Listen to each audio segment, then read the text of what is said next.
For you. All right, all right. Good afternoon, good day, everybody. Haki Ammi here, Success Scholar. Thank you for tuning in. It's a beautiful day. Wanted to take some time to have this discussion with this great brother. I've known him for quite some time. Confidence, Chi0 OKK. Chi0 OKK. So, brother down in Florida, and he's been doing some tremendous work and with the UNIA, of course. And so I want him to share that work. And of course, many people are aware that tomorrow actually is World Africa Day. So we are going to, allow for him to, just add just what did Garvey mean for Africa, for instance, and his role, his interpretation being African from Nigeria, right, brother? Nigeria, yep, the B.I.A.F.R.A. region. So, let me just define. You are a conscious Pan-African revolutionary Nigerian. So I don't want to, just want everybody to just in case, because people, we got to distinguish the different types of Africans that we are meeting, as well as Black Americans, or however that we meet, to say that this brother is conscious and aware is an understatement. So I'll just let him go and introduce himself. And I apologize, everybody, for the lighting. It's a little, I'm a little here, but so hopefully we'll try to get that a little fixed. But yeah, so just open up, brother. You've been, in the struggle on the front lines for that's too bright. Let me see. It's okay. It's better like that. All right. But so just open up, brother. Just share a little bit in terms of your work that you were doing, as a Pan-Africanist in the working on the in the Florida area, of course. But Africa Day is coming up. So just open up and talk a little bit about that. All right. First off, I want to thank you for having me here. It's been a long time coming. Mm-hmm. I think you go back at least close to 10 years on the YouTube streets. So we didn't have StreamYard back in the day, but you were always one of those guys promoting Amos Wilson. And he seemed to have a simple message: just create a African American organization. But we try to do it. It's not as easy as it sounds. But yeah, my background is my family came from Nigeria, the part that had the Civil War. The Berlin Conference affected people in Africa different ways, and we're one of the people who ended up having a civil war. When we went to war with the Marcus Garvey red, black, and green flag. So there's always been that Garveyism in the background. But yeah, I moved down here. Uh-oh. You still there? I'm here. No, good. You good. I gave you the full screen. Okay. All right. All right. I gave you the full screen, brother, so people can see. Yeah. I was raised in California. Okay. Suburban area. Born in LA, but moved out to suburbs pretty early. My family, we always had like African, I don't know how you'd say, we have our own like sub nation within the Igbo language. We have our own nation. We have our own like clans. So I was always raised in that environment where we had our own organization. And then you start reading about Black history here and how organization was a big struggle. So I said, growing up, when I started getting into Amos Wilson, I said, let me try and see if I could recreate this or help recreate this. So it's been a long time, but it led me to the UNIAACL, where UNIAACL had a structure that allowed for things like cultural organizations and societies to be integrated into it. So I said, let me try and do it. I've been trying to do it for about 3 years, but we're starting to make a little bit of progress. I have some meetings coming up, but we're pretty excited going forward. Baltimore just started a division. So we're going to try to cover the four corners of the USA, get in South America, get into CARICOM. We're trying to basically bring that Amos Wilson vision of organization and, you know, closed societies where people are vetted and they start growing in power. So we're going to try and connect that to Africa everybody under the UNIA banner, or UNIAACL. It's hard, but we're going to try and do it. Right. So let me lay out something. So I'm sort of just so people know, just a little bit about this Africa Day. Africa Day was formerly and I'm reading from Wikipedia, but and people can speak on that. But formerly African Freedom Day or African Liberation Day, and says it's the annual commemoration of the foundation or Organization of African Unity on May 25th, 1963. And it's celebrated in various countries on the African continent as well as around the world. And the organization was transformed into the African Union on July 9th, 2002 in Durban. But generally it's celebrated on the 25th of May every year. So, but the first Congress of Independent States was held in Accra, Ghana, and that was in 1958. It was convened by Kwame Nkrumah and comprised of representatives from Egypt, Ethiopia, Liberia, Libya, Morocco, Sudan, Tunisia, the Union of Peoples of Cameroon, and Ghana. And it said something, I want to know. It said the Union of South Africa was not invited. Now I don't know if that was. You know why? Yeah, they had that thing going on. Apartheid. Yeah, yeah. So that's really interesting. Yeah. So Garvey's role, for instance, in terms of his influence in Africa, what would you say? I mean, was his vision actually for Africa, and is the African Union and the African Union, are they would you say that they recognize the work of Garvey today? I'm gonna take the long route. I'm gonna take it back to, from my perspective, 1804 with Haiti. It's important we start with Haiti. Because when they had that revolution, right, it was people coming from the mountains, people coming from the plantations. They went to the woods, the forests, and they had a traditional African, basically oath of allegiance, where they set up the constitution. They set out they're going to be a new people. They're bringing all these tribes and chiefs and traditional leaders, wizards, scientists, the doctors. They brought them together and said, we're going to be a new people. And they launched a revolution. But what people don't know or they don't want to say is that the structure was an empire.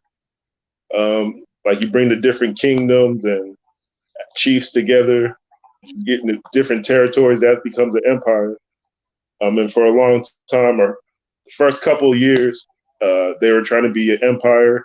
They had the traditional chiefs, the wizard. They were when I say wizard, I mean like a social engineer, somebody who knows how to manipulate personalities and organize people, get away with like earth science, herbs, medicine. So they're well-rounded people who can organize communities, Black communities. So that they were an empire for the first couple years, but then they got split and attacked by the Christian forces.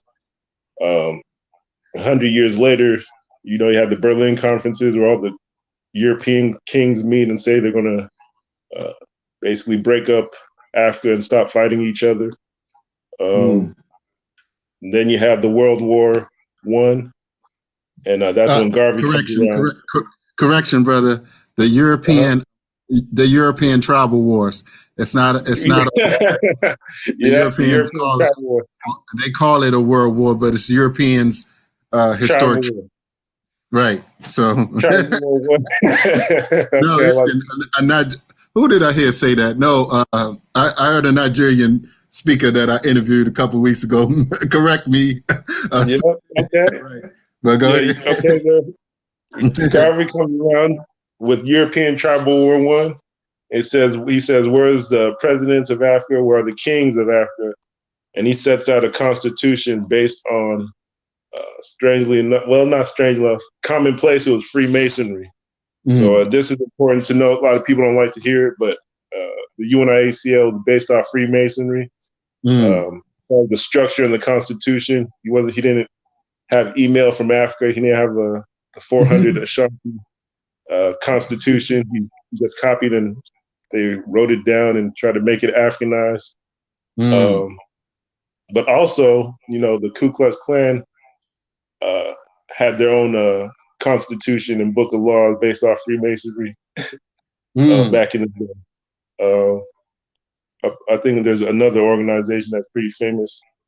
Um, I don't know, the Moorish Science Temple, Nation of Right. Islam. But a lot of these groups, they're based off those constitutions from the Freemason Club, and a lot of people say that was imitating African kingdoms or Egypt. But Garvey creates this structure, right? And it had a potentate, so it had a traditional leader that was a king. Mm-hmm. So he was supposed to be the one who's creating all these societies. And, you know, he lays out what an African society is supposed to look like. For the first year that they had somebody filling that position of potentate, it was somebody named Prince Kojo from Dahomey, and that's the home of voodoo, where a lot of that's where the word voodoo comes from, Dahomey, Mm, Haiti. So mm-hmm. he was connected. He was almost going to create a little Haiti all over USA if that really would have come to fruition, where they're writing out how a cultural society is supposed to look and how they're going to create their own tribal clubs and associations like African immigrants got now. But Marcus Garvey didn't. Basically, the guy got shamed for participating and he got deported. Or no. The prince, I think he somehow he got disconnected from the society and a politician replaced him. And a politician didn't know how to create all the societies. So basically, the president general replaced the king or the potentate. And, the United has been breaking up ever since.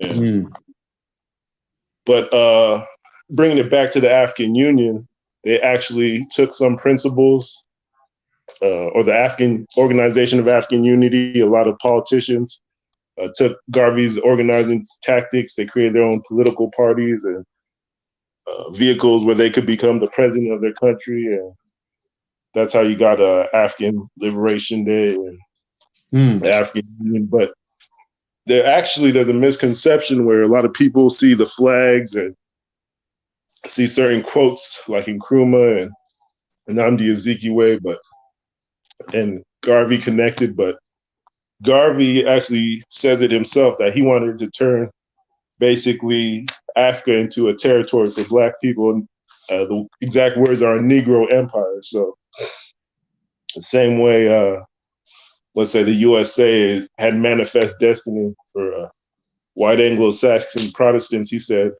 Africa for the Africans. He was talking about the Negroes, and we're going to have a potentate and kings and princesses and dukes. So he was seeing Africa as a kingdom where Black people from the Americas could come back and basically control territories with the Zulus and the Ashantis and Prince Kojo, Dahomey.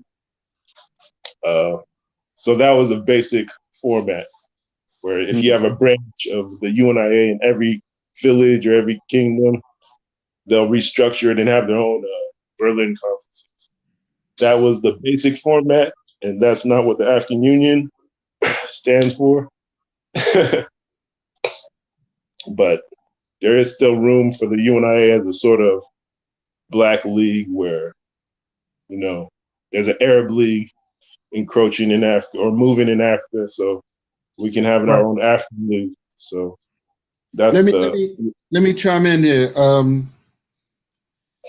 Many people speak about the role of Cuba in the Garvey movement.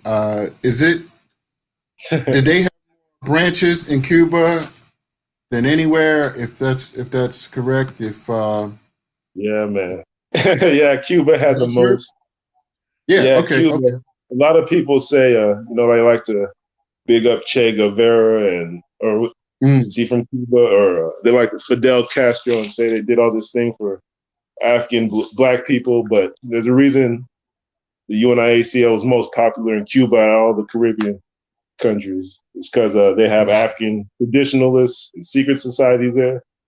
They have Mm, African kings down there and traditional priests. And they said, this is where we're going to be able to express our culture and connect to the real Africa. We didn't have presidents back then when they were mm, kidnapped. So when they had mhm. society created, they they have Igbo, they have Fawn, they have connection to the homie Yoruba still. So they said this is our ticket back back Mm, home. So mhm. and that was before anybody ever heard of Castro or Guevara. Wow. Garvey was connecting people back. So that's Wow. Cuba. They still have our headquarters in what they call Biafra or the Bantu Nigerians. Is Mm, connected to Cuba. They have a secret society, the Leopard Society or the Black mm. Panthers. Okay. Uh, like the traditional police or security force, they're connected to Cuba's secret societies. So Mm-hmm. Freemasonries and secret societies or secret policy, secret governments, all those guys are connected. And Cuba had the most branches outside of Louisiana, which is Right. connected to Right. Haiti. Connected to Haiti. Ah. So you see, Wow. Good so you point. see you see That's a the good point. connection. Yeah. Yes. So, Yes. No. but That's yeah, yeah. yeah, but Yeah. that's why. Actually, the group I was forgetting about that used the Freemasonry motto is the Boule. The Boule Right. connects to the president, where Garvey said, "Let's connect to the African kings and take advice from there." And that's why a lot of people, the majority of people who hate Garvey, that's the underlying issue. He's Mm. not trying to run for president or talk Wow. to George. He's trying to talk to the kings in Africa. So. So yeah, a whole topic can be discussed about the origins of the Boule uh, and their role in attempting to actually for those who may not know, if you can just make a statement, I'll make just my peripheral view.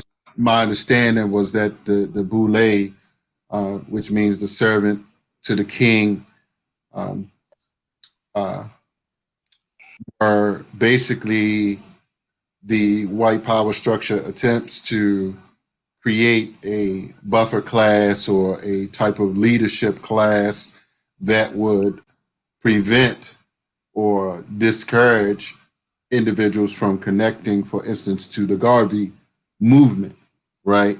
Uh, and Mm. now, and if you could, because I was just having a discussion, and interesting, once upon a time, I asked Chairman O'Malley Yeshitela, who's down in towards close to Florida, where. St. Petersburg or something.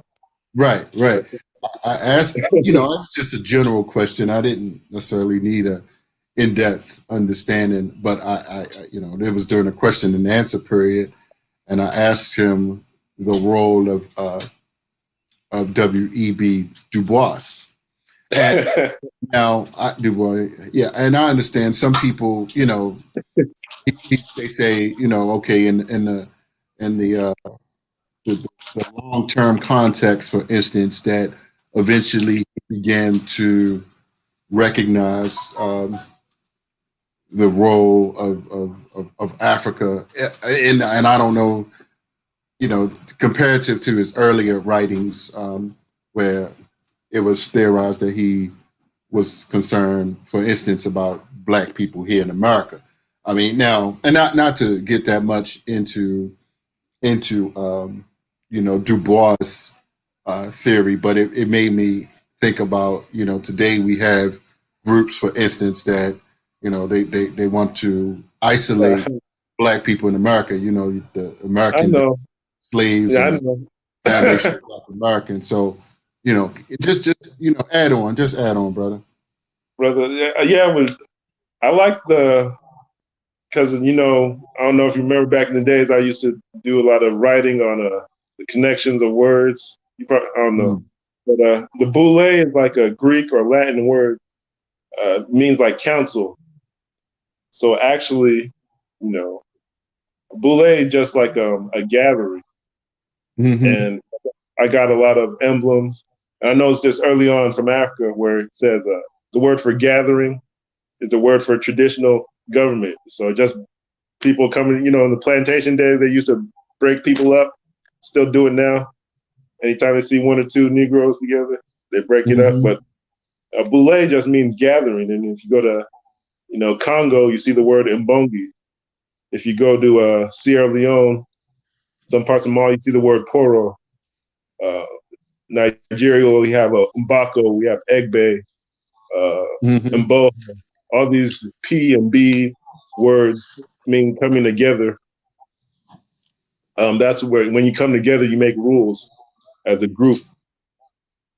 You control some land. You talk to other groups or Mm-hmm. governments. So what a boule is. Boule is just a group of Black people coming together and talking to, uh, government officials about how to maintain their government. Mm. So in theory, you could people going over, to Gambia, Senegal.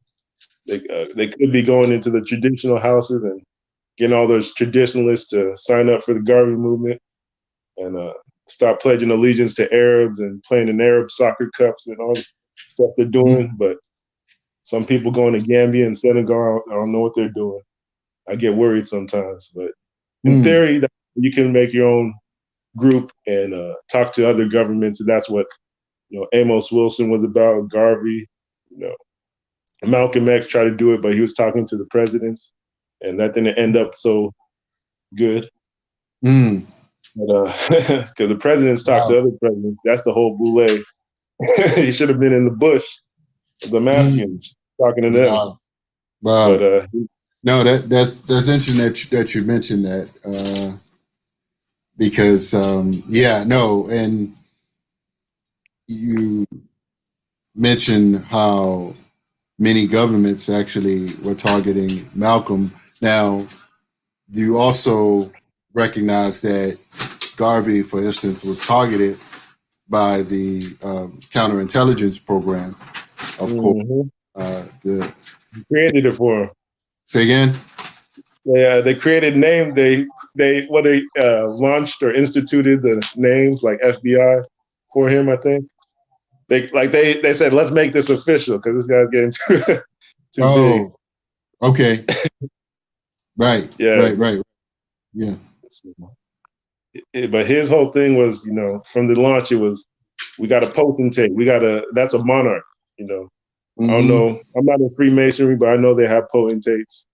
And a potentate, I looked it up. It says sovereign, ruler, monarch. You look in the Garvey Mm-hmm.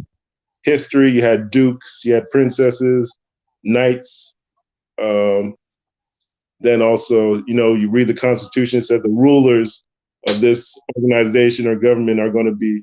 You didn't say the presidents or the Mm-hmm. republic, the rulers. So Black people typically don't have rulers unless you're talking about monarchies. So Right. Well, there was let a me, whole let me. royal thing going on in royal courts. A Yeah. lot of stuff people would be astonished by now, but he was doing it in 1920 off the plantations. Mm. Wow. Wow. So let me ask you this. So, what was Garvey's interpretation, for instance, of the Ethiopia? And I mentioned, let me find it here, that Yep. the, I believe. So wait a minute. The one of the conferences that they had, the African Union, no, their headquarters Yep. Is I've been having issues with them, brother. All right. The truth, speak the truth. Shame whomever. But his interpretation going on was that, I'll go back to Haiti, right? When Haiti started their government, right, they had to take an oath and they had to summon the war gods or the spirit of war. And when you take an oath or when you do all that voodoo, that's what the modern world called hypnotism or trance. So you liable to you go into a zone. So they went into a zone on anything European. So after that, the world was on alert. This is what Africans do. Let's get all our Bibles and missionaries and send them with guns, Bibles and guns. So, so that's how we got the original name of Haiti. The whole island was San Dominico, which is a Christian name or Christian cult. And then Dominican Republic is the same thing. It's some Christian denomination or cult where they're just claiming territories for Christianity because they don't want that Haiti thing to pop off again. So Garvey knew that, they banned, they call it Igbo Juju or Obia. They banned that whole thing Igbos were doing down in Haiti and Jamaica. So he come into the USA, he's saying, if I'm going to recruit Africans, I can't put it over the top, have a bloodbath out here. So he says, let me bring the Bible. He was raised Christian, and he had some things to say about traditionalists anyway. So he said, let me just make the Bible black. And so he said, there's going to be, he read, I'm going to say this, he read the whole prophecy wrong. This whole kings coming out of Egypt or people getting, he read it wrong. He said, princes shall come out of Egypt. And he saw Haile Selassie getting crowned as some biblical prophecy. But if you actually read the context of that verse he was quoting, Chris Broussard quotes this too, but the context was that they're setting up a new religion where they destroy all the other African gods, and they're setting up monotheism in Jerusalem. And all these servants and slaves are going to come out of Egypt, Black Egypt, and give them tribute. They're going to throw away all the religion and start giving them money. That's the context of princes shall come out of Egypt. And they calling people spearmen and basically bush people. That's the context. So that prophecy came to pass, as we can see. So yeah, that was a whole economic thing. But Ethiopia was the first real monarchy to really get set up, basically crushing what they call pagans. People like the Haitians of East Africa. That's all why Ethiopia was set up. And now you got people coming from the Red Sea and Saudi Arabia, mixing with the local blacks and setting up their dynasties, crushing so-called pagans. Let's call them East African Haitians.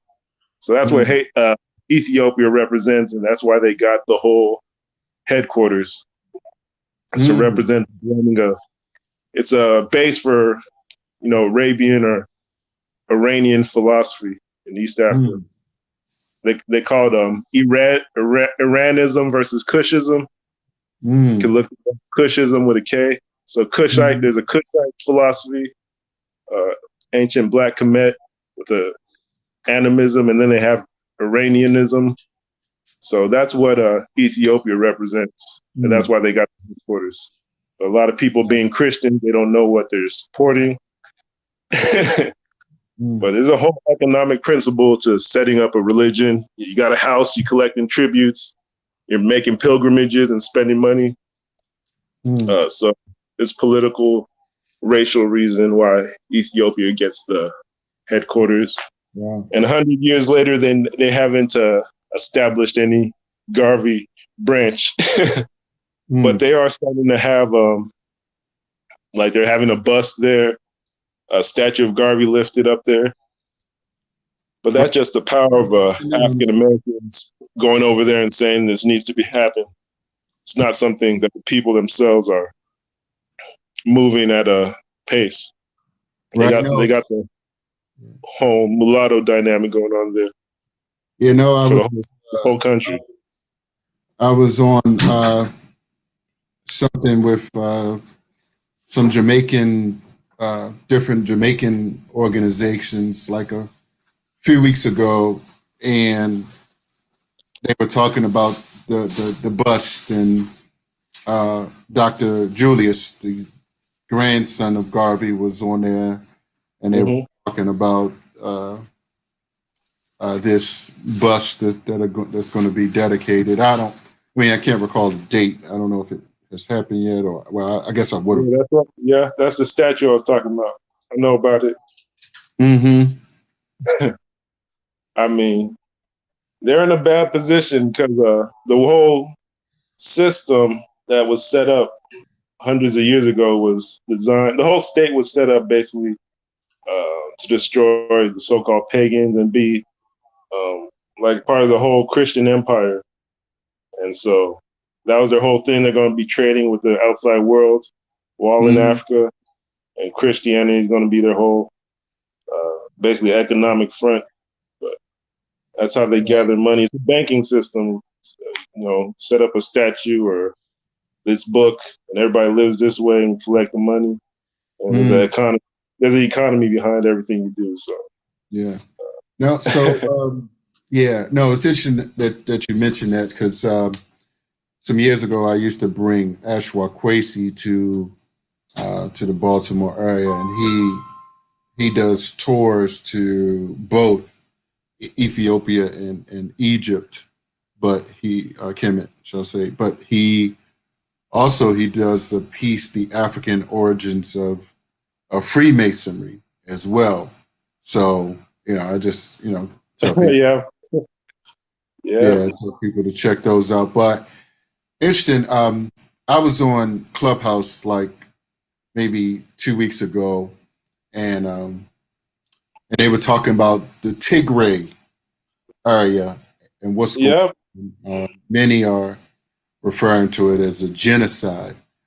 So I called in on the Carl Nelson show, and the former president Senghor B.I.A.F.R.A, he was the ninth successor to Garvey. He was on, but he was on.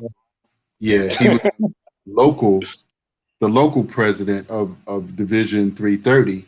And I asked objectively, I respect the elders, and I know that they have gone through a more detailed analysis of Garvey, right?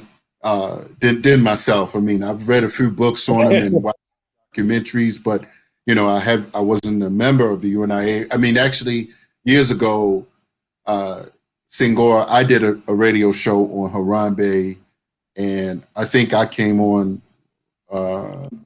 before. Yeah, he came on at 8 o'clock. I came on at 7. So a lot of times I would hear a lot of his shows, and I'll kind of lead into the intros. But my point was that as I'm hearing some different people, for instance, on Clubhouse, they're raising this Tigray issue as something that's rather serious. And so I asked the Division 330 as well, Senghor. Now, Senghor, he didn't necessarily answer it. I guess he allowed for the Division 330 president to answer. And the reason that I did that, because they were speaking about West Papua and what's going on there. And so, and some were speaking about the Palestinian Israeli, what they call in Jerusalem and the Middle East, and I don't know where the Middle East is, but so I just kind of added on to this topic, and and the president sort of like he really didn't think that it was a real issue. Like he and I'm like, wow, so I mean, and I looked up, some different clips on it. Like Mm-hmm. for his, the Canadian prime minister is like asking or something, and I'm trying to, you know, What? piece things together because it's like you only can do but so much, you know, of your own Yeah. research, Google stuff, and I mean, if you don't have nobody that you talking to on the ground, you know, that's there that has a clear understanding of the politics, you know, you're kind of weeding through things. So it was just interesting that he sort of, I'm not going to say undermined it, but he didn't think that it constituted right now what can be considered a genocide. Yeah. Well, I can't speak on what he does, why he responded in that way. But I want to go back to like when Garvey first came to America.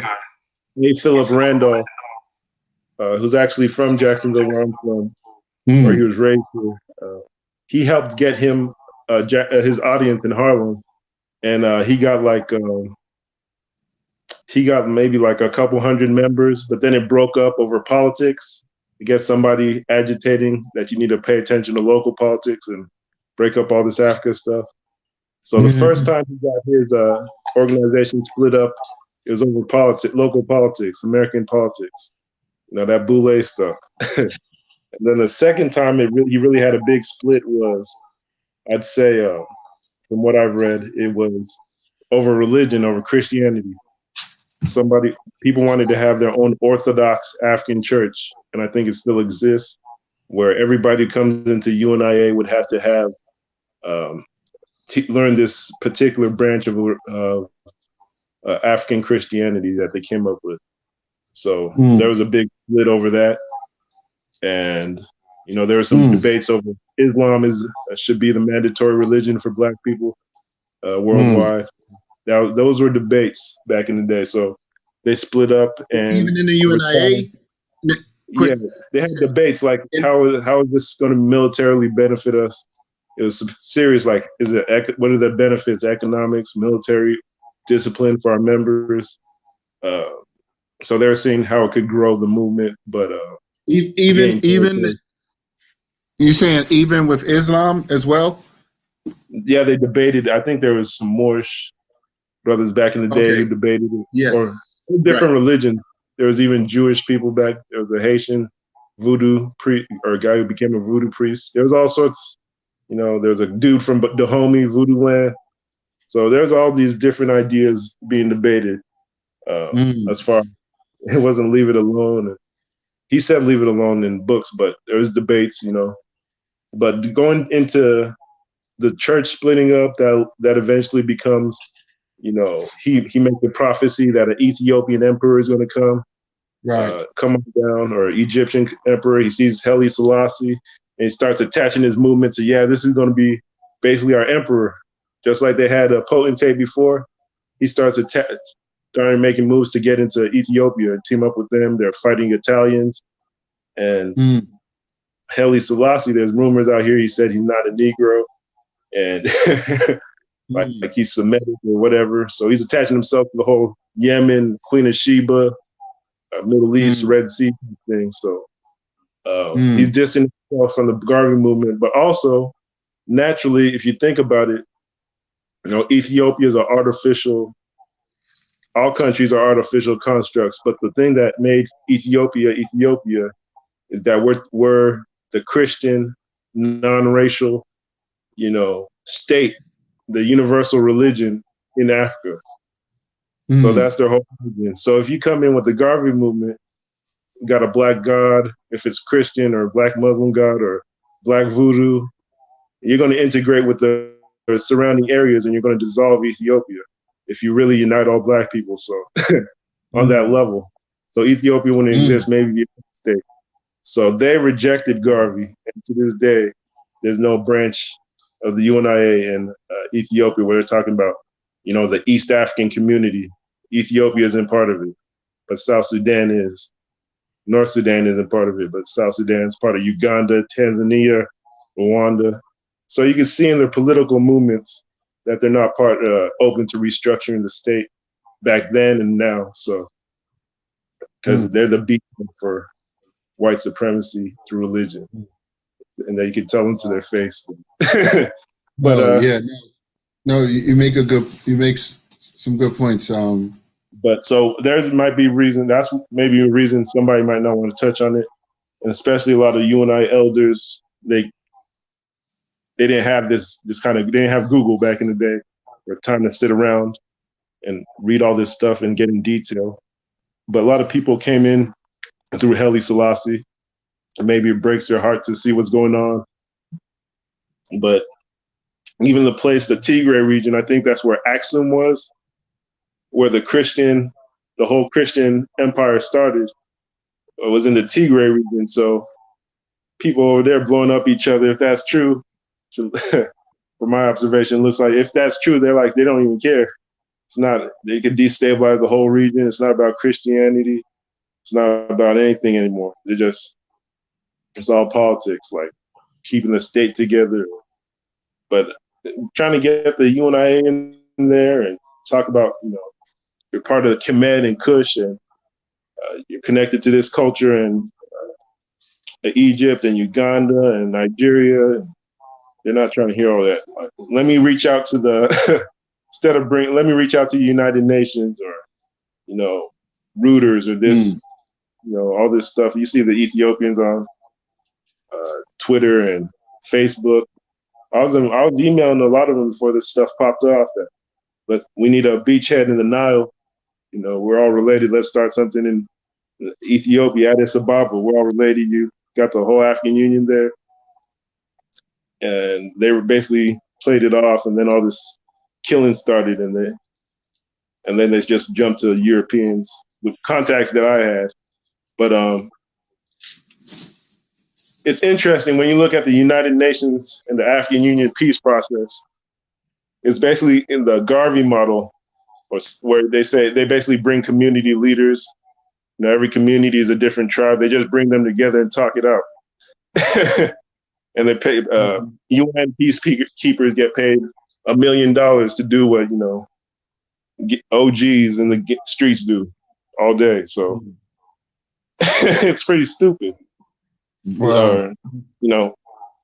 That's their whole. You look at a UN peacekeeping movement. They just bring from community A to talk to community B about what links them together.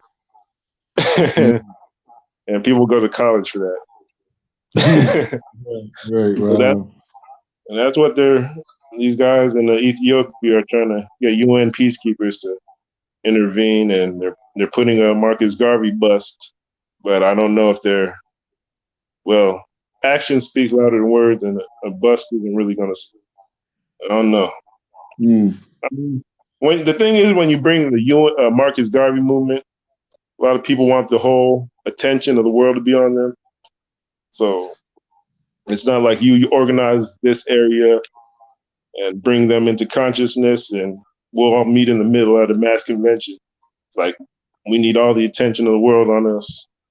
If you're not putting newspapers and cameras in our face, we don't really want to discuss it. So as a grassroots dude, I can reach out to people, but I don't have time to mobilizing cameras and mass media and still integrate Black power into it. But Ethiopia knows about the Garvey movement and the peacekeeping processes. So, but somehow they can bring it together. Right. Yeah, no, that's really important. Was any of the people from Ethiopia on the Black podcast or broadcast you had?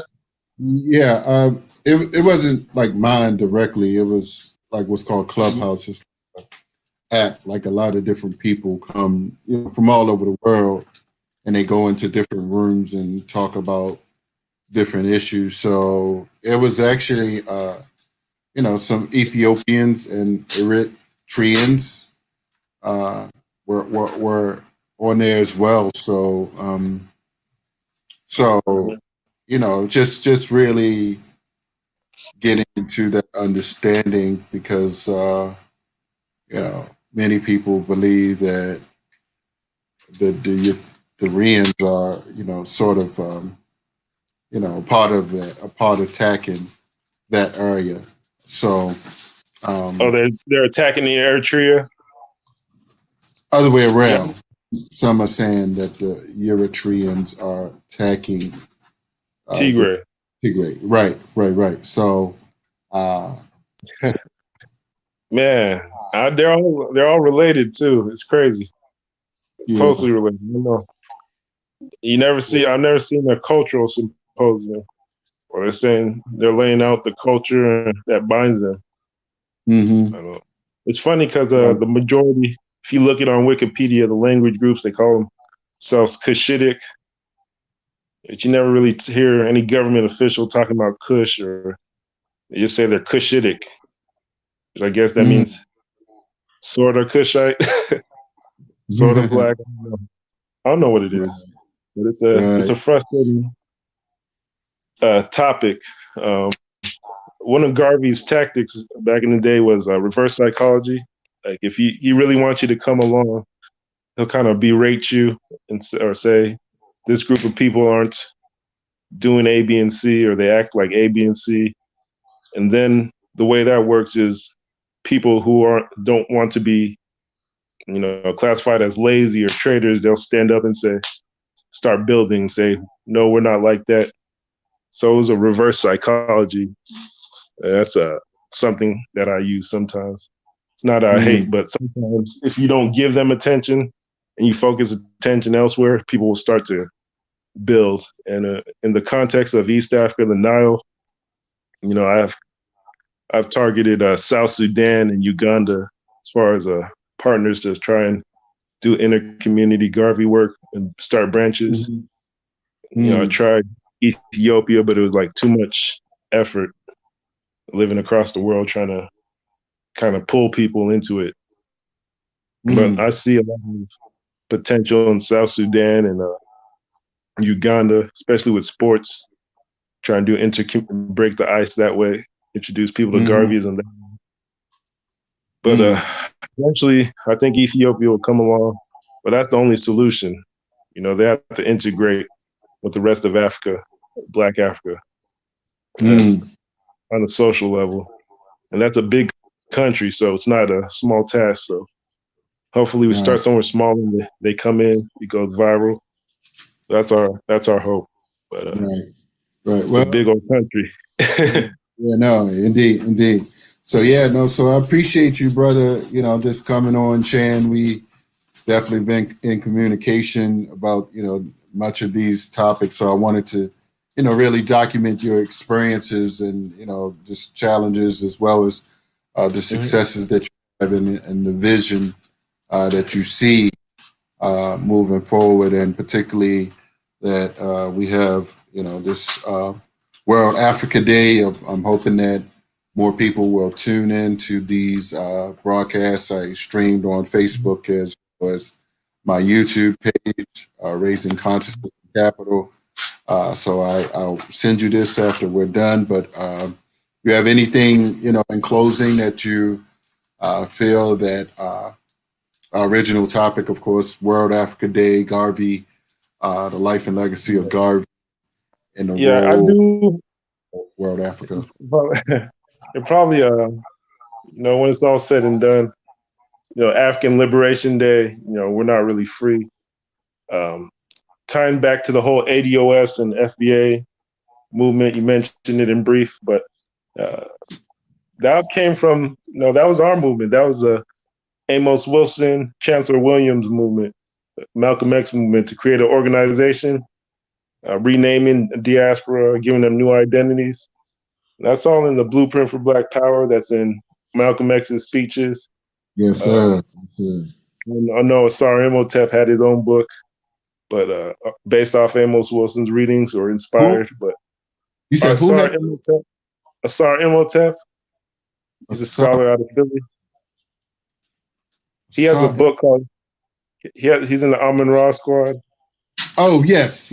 Okay, I saw. Okay. What's his book? Yeah, the Bacala of North America, searching for a name of meaning for Black people in North America.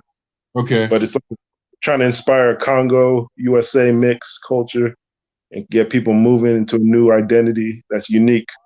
But that that ties into reparations. But Congo people aren't really in position to basically. The African tradition is that everybody's related. You can trace who comes from who, and there's a call and response to the dialogue to get the culture really moving and get people organized in a militant fashion. That all African cultures were military economies and weren't dancing economies like some people think. But it's supposed to be a military call and response. So I said, based on my experience, I'm Igbo, and there's a lot of Igbo people. There's a potential to create Igbo societies or cultural mixes and organizations that tie into reparations and new identities. My stance has always been you have to have a group of people, organization, a structure to receive any sort of payments. And then you have to have a plan as far as what you're going to do with the funds to maintain sovereignty.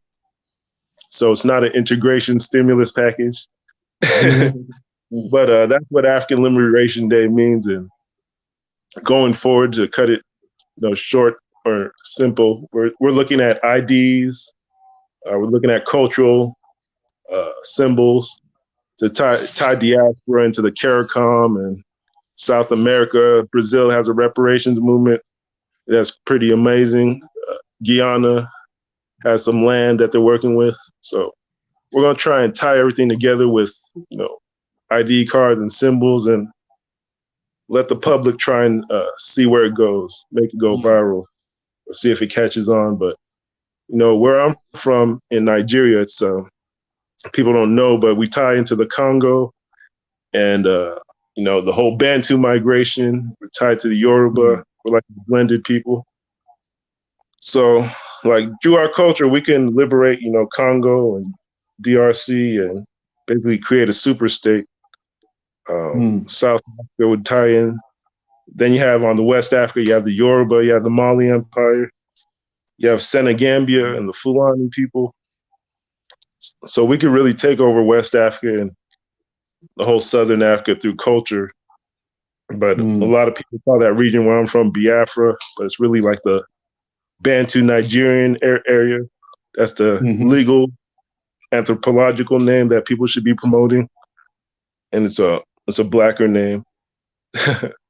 But that's the real name. It's like the Bantu Niger area. So we're trying to get the kings to tie into Garveyism and install it in that Nigeria region, then expand to Yoruba land and Senegambia. But as far as liberation, we're looking at the cultures in Africa, and we're saying Black people here in the diaspora would be more flexible and more integrated into Garveyism through our area or the B.I.A.F.R.A region. So that's what we're working on. And you got a branch. Hopefully we could get you a shirt and an ID and people start organizing at that cultural level. That's what we got planned in Jacksonville. We're trying to work with Black Panthers down here and make things more reparations oriented and see where we could go. Working multiple continents. But we're trying to do it laid back and make it natural, and we'll see if that leads to liberation that people are labeling the Liberation Day. But that's what we got planned. Wow, that's powerful, brother. I'm sorry, you made me think of something. Are you familiar with Prince Justice? And from Yoruba land, yeah. Yeah, he wrote The Evolution, the Revolution. I'm familiar.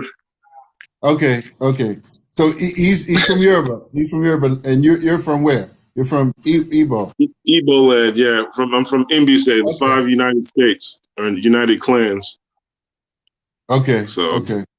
All right. No, I talked to him about the plan. I talked to that brother about the plan. His enthusiasm was waning. Yeah, I never met.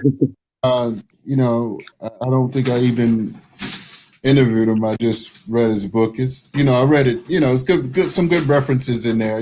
Just some uh, things to get. Like the languages. And the demographics, the numbers. Sometimes we need to know like how many. Which countries are speaking English, for instance, which ones are speaking French, etc.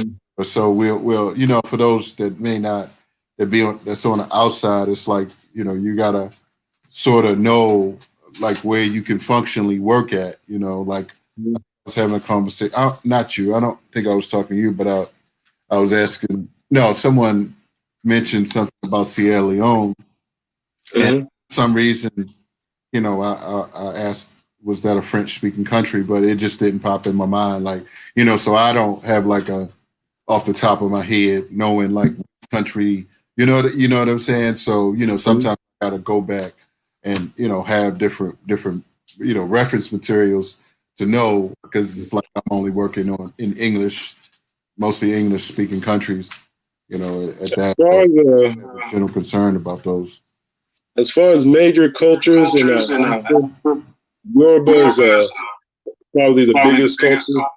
Right. Their thing is they're a monarchy, or a series of monarchies. So they got a real complex culture. And then if you set it up over here, you probably eventually create your own monarchy, and then people will be arguing who's bigger, who's better. Wow. So that's led to some conflicts in the past, but there's a lot of ties there. People are still trying to figure that out. Wow. Then you have the Senegambia. Senegal and Gambia are actually basically a tribe. People don't know that, and they get away with a lot of slick political stuff. People don't know that, but Senegal and Gambia is a big culture. It's a tribe basically. They're trying to become one country sometimes. They don't really promote their kingdoms, or they're not trying to be an empire. We haven't had success building UNIA there. They got Muslim boule basically. They call them Morids. Basically, what they're doing, they got an Arab boule, and they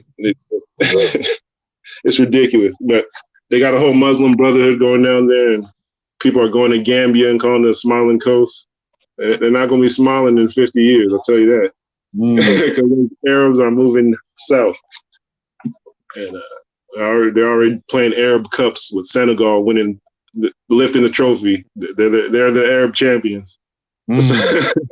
So people investing in Senegambia right now. They don't know what's going on, but that's one of the bigger cultures. Then you have the Mali Empire, the Mande people. They're in Sierra Leone, Liberia, but they're just so spread out that you really have to apply pressure, and if you want to get these cultures together to like form a unified front.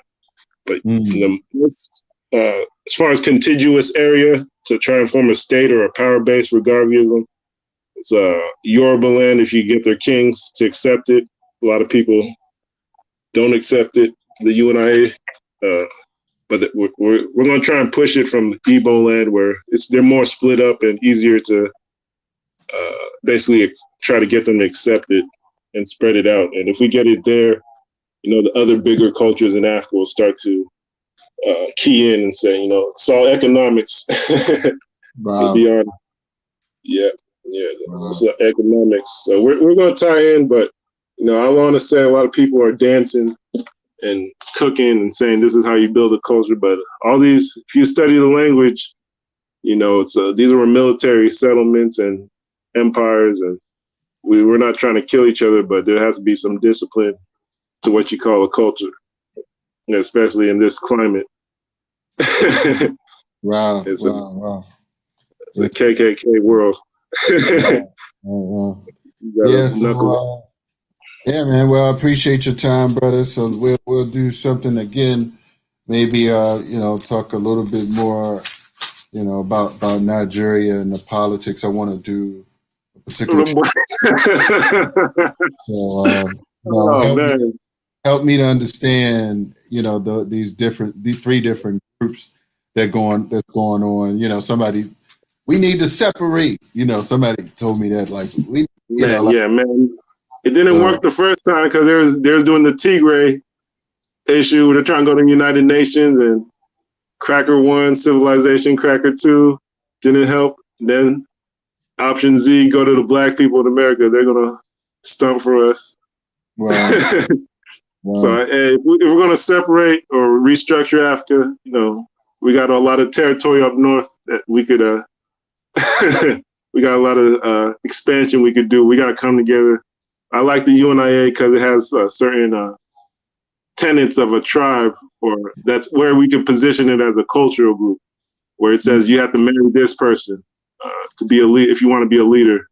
That disqualifies some people that get celebrated, like in Nkrumah. But you got to marry a certain person. What did he do? He married a non-black person. He wouldn't have been qualified as a leader if you read the UNIA Constitution. Right. Yes. So there's marriage laws. There's a written constitution. There's certain things I like in it that where you can actually. I was actually able to get myself on like an African Union panel or with a panel with a United Nations member, to someone who works with the African Union, and I presented all this as a cultural movement, and people were clapping and saying, "Oh, that makes sense." So like,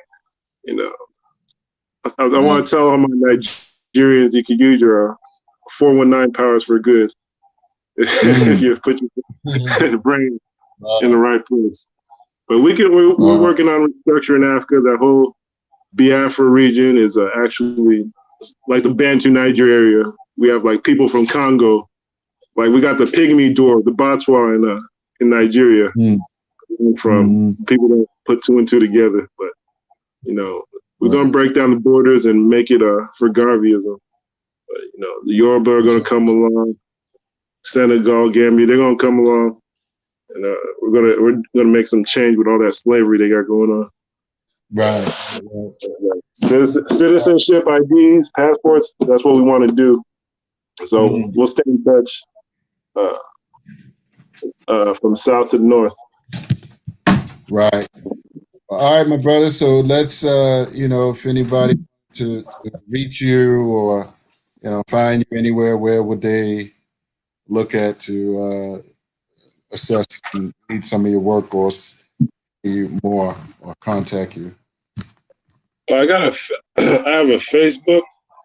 It's just my name, Confidence, like the word, and then my middle name, Chizoro, CHIZOROOKEKE.